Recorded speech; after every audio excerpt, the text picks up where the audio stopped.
What do you say, everybody? Roll Tide. Welcome to Elephant in the Room, brought to you by Pearl River Resort. SEC Media Days. We'll talk about Alabama at SEC Media Days. Coach Prime had some comments about a salary cap in college football. We'll get into that as well.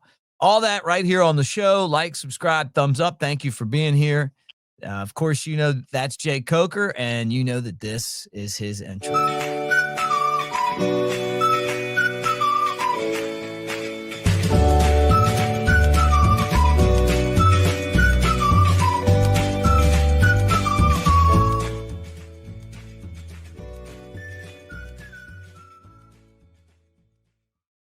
All right, there he is, walking around and trying to get comfortable. Mick Gillispie, Jay Coker, brought to you by Pearl River. Are you comfortable? You feeling good? Yeah. Caught me at a bad time. Oh, no. Caught you at the perfect time. So we're recording this, obviously, for Friday morning. So, I mean, if you see this, we don't wake up drinking beer, at least not every day. We're talking a little bit of Bama football. All right, SEC Media Days this week. Bama went on Wednesday, and Kalen DeBoer came out, acknowledged 9-4 in 2024, fell short of expectations. He said, and I agreed with him. He said, look, there's a lot of things in the building that he liked, but expectations there are making the college football playoff and making a run. They didn't do that. And he seemed to be pretty focused on fixing that. Well, yeah, I mean, if you're at Alabama and you win less than 10 games between Coach Saban arriving and anything after, that's a disappointment. I mean, it just is what it is. I mean, you're the first class to do that since Coach Saban's second year. Is that right? Isn't that right? Yeah. Which was 16 years ago, or 17 years ago, I guess. So you're definitely not holding up the standard there, and we've said it on the show a million times. It's definitely understandable from an outsider looking in, going 9-4, but at the same time, we still had some pretty damn good players, and we should have been in a better position than that. But I think that comes down to. You lose to Oklahoma in that fashion. You lose to Vandy in that fashion. You just didn't have enough leadership at the time to get those games, finished. You don't show up to Oklahoma and get beat like that with a bunch of guys that are on the same page and doing everything the right way throughout the week. I mean, you get beat by a little bit. I get it. Upsets happen. You play bad, but an absolute blowout like that's just unacceptable. And anyway, don't want to get off on a tangent, but no, I'm with you. I mean, like I kind of feel like Paul Feinbaum said, he said that he thinks Bama's going to be a better team this year because of Ty Simpson, and I agree from this vantage point. I like Milroe. You like Milroe too. He did some amazing things out there, but then the consistency wasn't something that we saw from him. I mean, he would go from the Georgia game to the Oklahoma game. It's like two totally different quarterbacks. And I think that to win championships, you got to be pretty consistent, right? And there's other factors that go into this, but I just feel like Ty Simpson's ready to kind of give Alabama that consistency. Yeah, I mean, and again, to Jalen's credit, I mean, the year before they're in the playoff. I mean, you've got Coach Saban there. You've been in that system for a long time. I mean, you've built some continuity. From a freshman to your second year there. I mean, the guys know you're doing the same routine every day.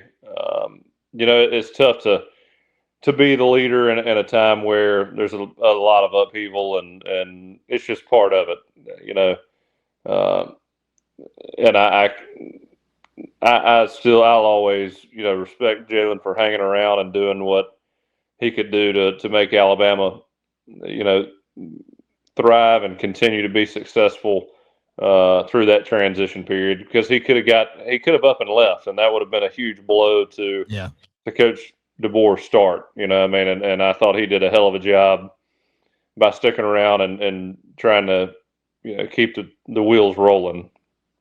Now, hey, Ty, we've been as complimentary, I think, as you can possibly be towards Ty. I think him sticking around, especially given his circumstances, you don't see that much anymore. Guys sticking around to not start until their fourth year. We've said we think he's got it upstairs. He's more athletic than people give him credit for, and again, he's had 4 years to establish himself as a leader in that locker room, and the guy's progressed every year. When you got guys that look to a leader or look to a guy to give them some direction on the field, understand exactly what Coach DeBoer is trying to do on each play. I think you got that in Ty, and you got a guy who's accurate and a guy who's athletic, and in terms of putting us in the right position to win, he may be one of the better ones we've had in a while. Now that's just me speculating, but that's the vibe I get. That's what I hear. I mean, the guy's very cerebral, and he's going to put us in positions to win the game. I don't think he's losing games for us. I think he's putting us in the right position to win. And it's hard to say.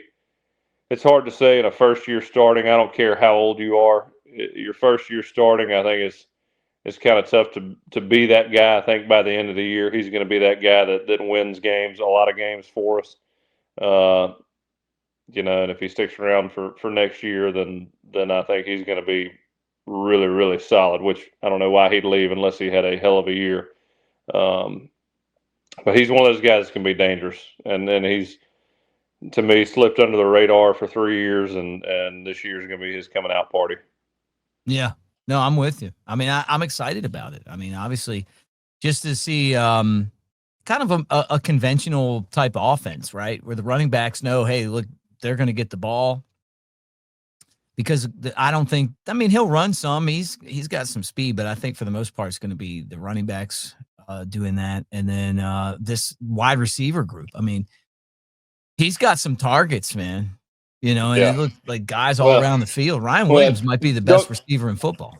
Don't get me wrong. I mean, I loved watching Jalen play. I thought he was, with his skill set, good luck stopping it or game planning for it. But, like you said, to kick off the show, you just never knew which offense was going to show up. And it was like, I mean, one game we're, beating the hell out of LSU or name an SEC team, and then you get blown out by Oklahoma. We just weren't very consistent. And right. And again, I think a lot of that to me is first year for Coach DeBoer, and guys aren't really on the same page yet. I think again, your second year, everybody's kind of getting used to the system, and you're going to see a lot more consistency on offense. And Ryan Grubb's there. That helps too. Yeah. And I mean, that was something that God, choked up here. That was something that Kalen DeBoer talked about in his press conference. He was like, hey, we have Ryan Grubb and we have Nick Sheridan, and they get along great. And I think that's a really awesome thing for Alabama to have those two guys. Well, yeah, he's been with Ryan Grubb throughout his career. You finally got your right-hand man back, and and I'll say this: I throughout my college career, I felt like guys really to finally hit their stride and reach their full potential. I mean, you got guys who just come out of the box just on fire, understand it, have developed, know exactly what to do, have great instincts. But I mean, usually for me, and from what I saw, 3 years within a system is when those guys really take off. And you see a lot of guys with a lot of talent at first. Well, the continuity is going to be great. This is a staff that has been together for a long time, and I think that's one of Kalen DeBoer's specialties, are that these guys get along well. And then, you got an offense that has a lot of weapons. So we talk offensive line, and Caden Proctor's like, hey, we haven't proven anything yet. It's crazy to think, this guy feels like he just showed up. Now he's like the leader, right? I mean, he's the guy that's projected to be the highest draft pick. And he transferred and came back, and he appreciates Alabama a lot more, after his return. And if Bama's going to be successful, the offensive line's going to have to dominate. And they haven't. They've been inconsistent over the last, since 2020. Yeah, and really, key plays we've folded up front a little bit, and I mean, the outlook for the offensive line this year, to me, is now. Look, we had some. Again, my for all units, really, my excuse is going to be an excuse, but first year under Kalen DeBoer, I just think that when you don't have that continuity, and to my point earlier, I mean, guys within systems, I usually think it takes 3 years to really get where they need to be. 2 years, and then that third year is really where you're set up, ready to go. These older guys, they've been around. It's all the same. It's all the same concepts, just a different lingo. So I mean, I think they come along a little bit quicker. And Caden Proctor's one of those, right? I mean, the guy's massive, big time talent, leader, full package. I think he's going to be that Tyler Booker this year. Yeah. I mean, his next round interview is a little goofy, but I'll give him a pass. But yeah, I mean, look, we got to be physical. We got the talent, running backs, receivers. We got a quarterback we're all high on. That defense last year. Look, towards the end of last year, I loved where we were defensively. It took some time for us to understand. I think to understand what we were trying to do, but again, towards the end of the year, I thought Kane Womack, everybody finally got on the same page, and we really showed what our potential can be. And then you got leaders coming back like Deontay Lawson, Mm-hmm. who are going to be able to help coach in those times over the summer where it's players only, and that's huge, man. When nobody really understands what's going on, you got a new system. Those players only meetings, those players only run 7-on-7s. I mean, you got to have guys that understand what's going on and can be a coach on the field. And again, last year we didn't have an off season. Didn't really have an off season with players that really knew what were going on. So, right. You finally got that year off where when it's players only, you got coaches out there on the field. Mm-hmm. Yeah. Well, I'm definitely looking forward to seeing if we can get back to a standard of excellence, but I just don't know if there's a way to really get back to what Nick Saban did, just because of NIL and transfer portal, and college football is a lot more watered down, and it's hard to, I mean, I don't know. I mean, you think you can get a team that could even be close to as dominant as Alabama was when you were there? I mean, if I said what I wanted to say, we might get canceled, but I think that I don't know if I don't know if you saw Marlon Humphrey, that clip of him talking about the bad practice he had in 2015. No. So he talks about in 2015, which, he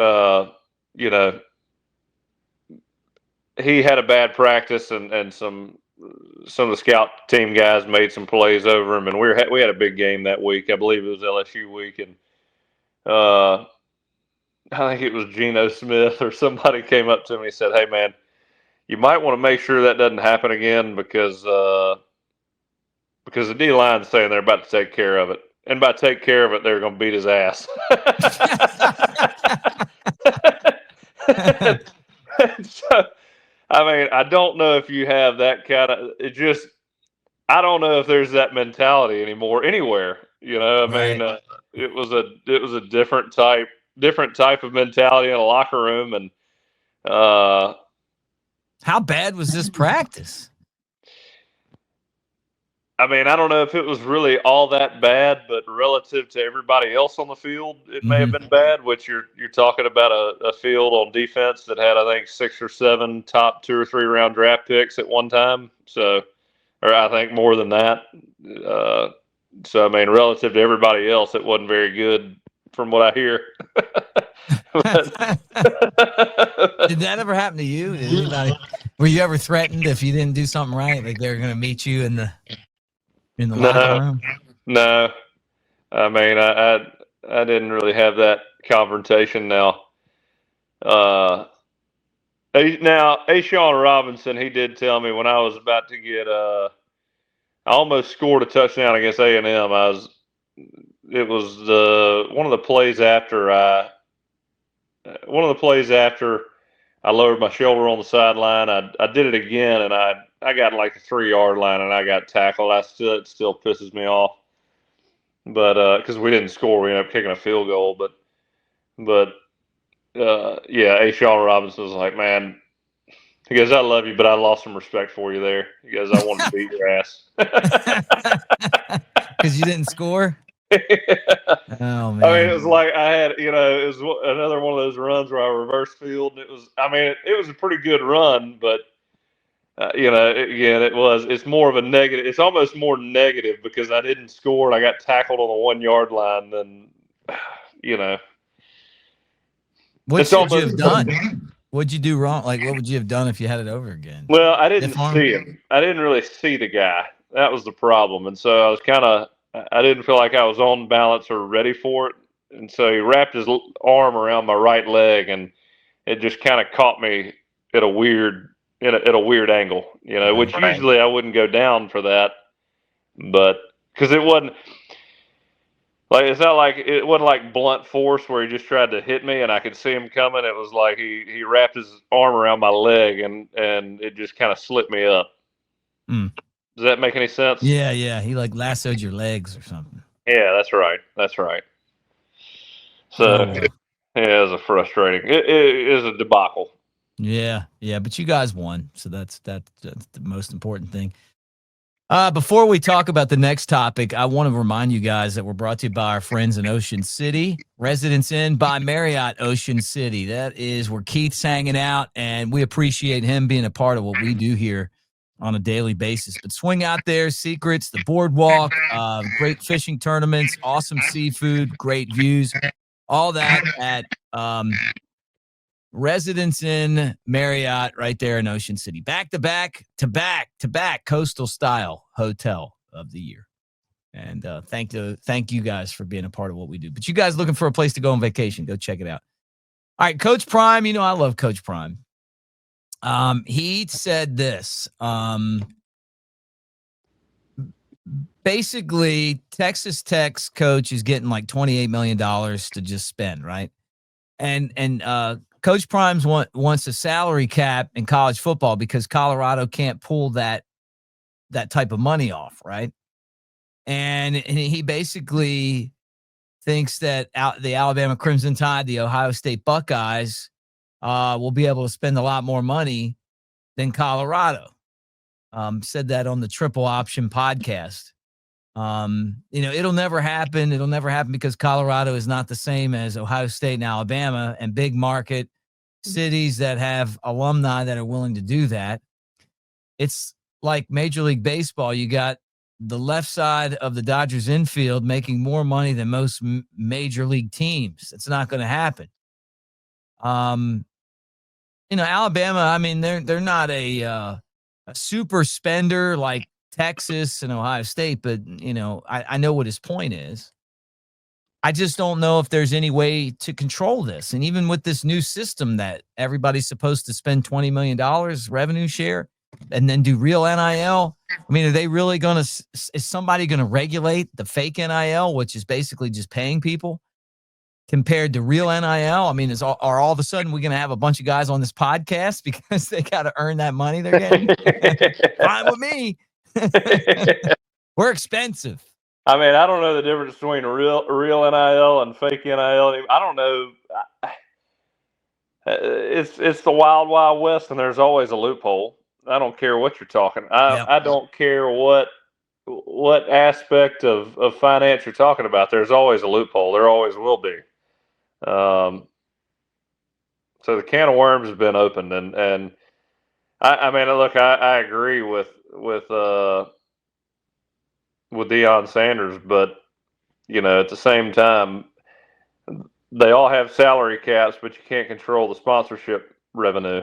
I Right. mean, and there will be a loophole there. I mean, they'll pay you for a they'll pay you for a commercial or whatever. You just invoice them. You don't even have to show up, but they'll find a way to pay you.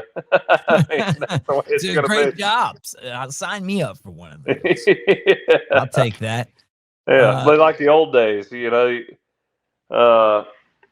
could have a job over the summertime, and now I didn't partake in this. So. Oh, come on! Tell us about those. Tell us about those envelopes full of money after games. Right. I wish.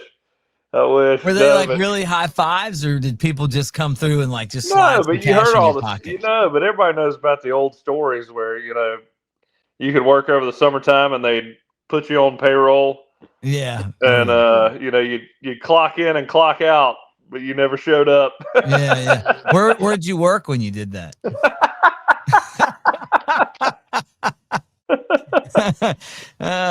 Actually, when I was transferring, actually Auburn did that for me for about 3 months. So yeah, let's. I don't think the statute of limitations has run out. Did they think you were going there? Oh my No. God! Can you imagine that? Be a different scenario. Yeah, we wouldn't be on the same podcast for sure. No, we wouldn't. You guys have a lot to talk about, though. This is the year we're good again. Yeah, that's right. We're gonna beat Alabama this year. We're gonna make a bowl game. They say that every August, and then they end up. And then on December 27th, they're playing in Birmingham. Yeah, right. We're going to beat Pitt this year in this bowl game.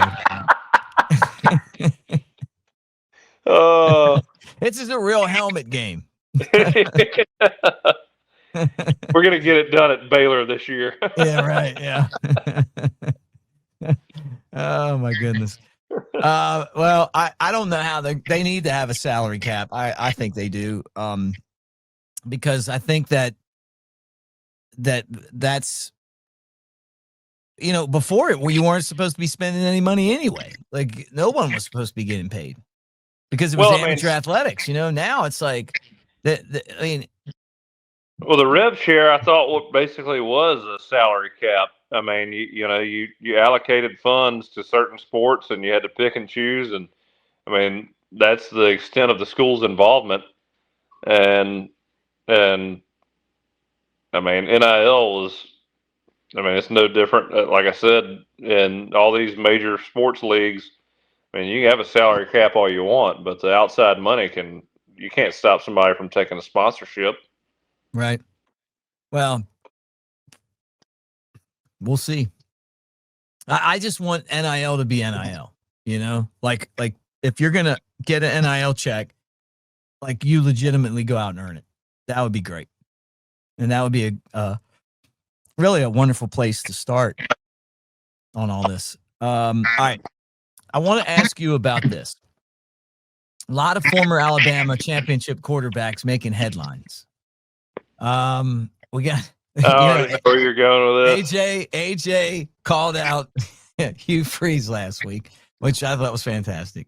Now it's Greg McElroy who says he's got a connection that it was saying to him that Saban's going to probably come back and coach. At least he said that in a conversation with Paul Feinbaum, which he's, since after getting all those clicks, trying to back out of, which is brilliant in this field, right? Saban's daughter today, Kristen, said he's not coming back. Kirby kind of dismissed it when he was asked about it. Can you go ahead and, for once and for all, tell everybody that Nick Saban's coming back to coach? But you go ahead and make that declaration right now on the Elephant in the Room podcast. He said he was looking at that Florida job if things didn't work out. Last time I saw him. Oh man, that'd be a great place to retire for him. That's why he bought a house down there. Yeah. I said that I could see, if anything, I don't think he could do college just because he's not going to want to deal with the NIL. No, I could see him being an analyst in Tuscaloosa, and that's, just kind of like a Joe Pendry. Everybody called him the Wizard. You have an office, you watch film, you give your thoughts, and now, Pendry was actually a coach prior to he's a legend. Mm-hmm. But he was, I felt like an elevated analyst when I was at Alabama. But watch film, give insights, tell everybody what you think, and you got to be a good fit for that, right? And yeah, I think Coach Saban's gotten to the point where you watch him watch games in the box, and he's got notes, and he's watching, he's jotting everything down, and he can't help himself. Like he's got to diagram everything and figure out exactly what we're doing especially defensively, but offensively, defensively, he just can't help it. And so, I could see him being an analyst, but I don't know, man. Last time I talked to him, I think he was, excited about retirement. Missed the game. I know he missed the game, but I don't think he had the energy to deal with everything that encompasses college football now. Yeah, right. And I can't blame. What about the NFL, though? I thought that there was the bigger possibility would be him going to the NFL because, I could see him going somewhere, getting a good group of coaches. And I'm not saying he's going to do this. I'm just saying, like, if there was a possibility of him going back somewhere like Dallas, he'd have to have the star quarterback, give him the pieces and see what he could do. He's still going to deal with people making a lot of money. But at the same time, he didn't win a Super Bowl. Maybe there's a part of him that says, you know what, I could do that, even though his daughter thinks it's ridiculous. I don't think there's any way in hell he'd do that. I think he enjoys having all his houses, seeing everybody doing media stuff. He's in Tuscaloosa all the time for during the season. I just, again, it's not like I talk to Coach Saban on a weekly basis or anything like that. Last time I talked to him was at the reunion last year, and he just didn't seem like he, wanted to be just entrenched in all that anymore. I could be totally wrong. I guess he, that might have been just how he felt that day, but it definitely didn't seem like he was excited to jump back in the game. Yeah. He's talking about Michigan walking out of the tunnel and the crowd going crazy, and he's like, man, I don't have the energy for this anymore. Yeah. I hear you. And just the stresses of everything else going on. I could definitely see him jumping into some kind of support role, which I think he pretty much is in a support role in Tuscaloosa right now. All the BS about him recruiting these guys and getting them to Alabama. I don't think. I think he showed up and he talked to recruits for a little bit and helped Coach DeBoer as much as he could. From a pretty passive role, but I don't see him getting out there and getting active the way that he used to. Because I just don't think he's got his heart in it. I don't think he's wants to put forth that much energy into it, because he's not the kind of guy that can go do something, where he feels like it's half-assed. And that's just him. Yeah, I hear you. And I agree with that. I agree. And he needs to enjoy the money he's made and the beautiful family he's got and all that. Man, he's that guy again. The way he coached, people just all the rumors you hear and all the I mean, it's like stuff of legend. The guy worked his ass off, and he's again. I've been around a lot of college coaches, and Lane describes him pretty well when he talks about him. There's just nobody like him. 7:30 a.m. meetings, staff meetings after national championships.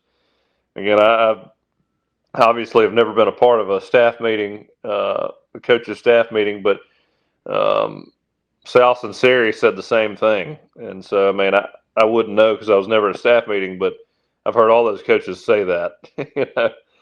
And some of them left because they needed a break. It's like you just getting worked to death. And I mean, Coach Saban didn't think anything of it because that's just how he was wired. And hey, I mean, this is what we do. Yeah, just how we do it. Yep. Yeah. Yep. Well, I'm going to throw this up here, and I want you to tell me about Rhoback and our promo code Crimson20. You like the Rhoback gear? Oh man, hey, silky smooth shirts fit just the right way, and a logo that everybody talks about. Can't beat it.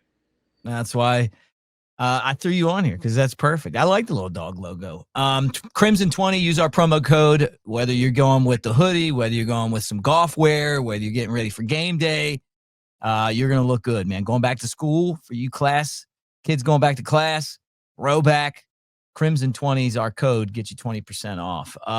Perfect game day polo too. Oh yeah, you got that one. But you didn't get the hoodie, did you? I got some good hoodies. Yeah, but you didn't get that one. You didn't get that one. Hey, the other thing too is we're gearing up for our next trip to Pearl River Resort. We always have a good time there. Watching you take that tomahawk steak down was impressive. I might get 2 next time.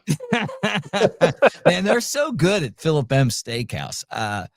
It's like everything that you want to do, they got it, right? You got the slots. They got the sports book, right, at Gold Moon Casino. They got all the TVs. They got the great golf course with the two different courses out there, the Azaleas, the Oaks. The Circle Bar. They got bands and concerts that they bring in, right?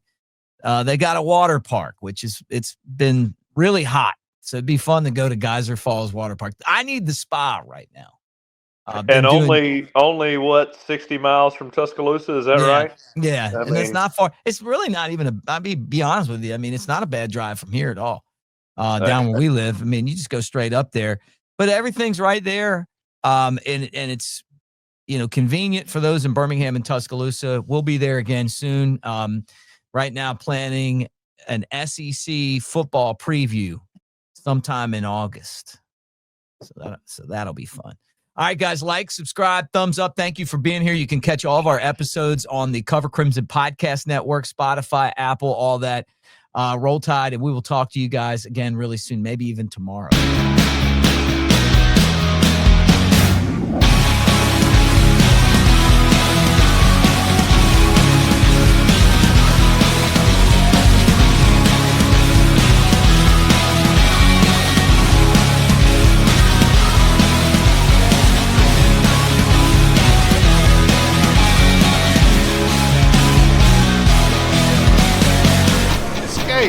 To Pearl River Resort.